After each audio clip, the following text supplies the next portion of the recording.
I think right now the North Koreans are frustrated with China. They are frustrated at the fact that they can't seem to get in the door to see the new leadership in Beijing, although that could change at some point in a few months. But despite the problems in the China-North Korea relationship, I think at the end of the day, China has North Korea's back, quite frankly. The sanctions that have been introduced in the UN Security Council have been more often than not watered down, after which China signed on to them.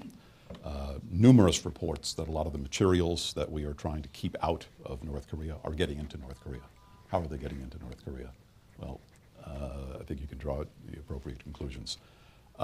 There, at this point, doesn't seem to be any serious monitoring of aircraft going into or coming out of North Korea, virtually all of which fly through Chinese airspace on their way to interesting countries around the world, including Iran.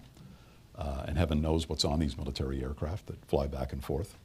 And numerous cases of materials, some of them sensitive, being acquired by the North Koreans through front companies that are based in China. So there is a hole in the sanction system, and the hole is, at this point, China, to some extent. I don't want to suggest that everything is rosy between Pyongyang and Beijing, because it's obviously not. But they have had ups and downs in their relationship before.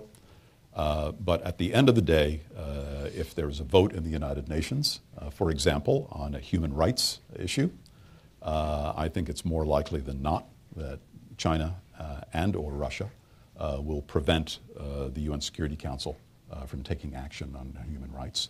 And we've seen in the UN and other fora, China very carefully working to provide at least indirect support for the DPRK.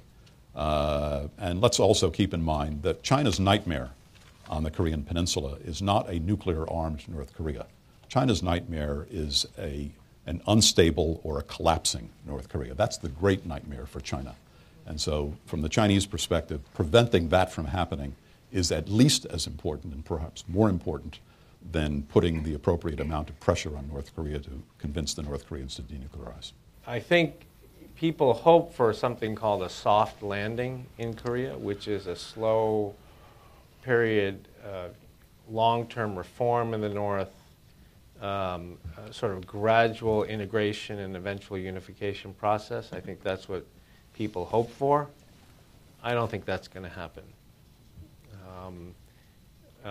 Largely because, I mean, just look at the history of the Korean Peninsula. I mean, change has never come to the Korean Peninsula slowly.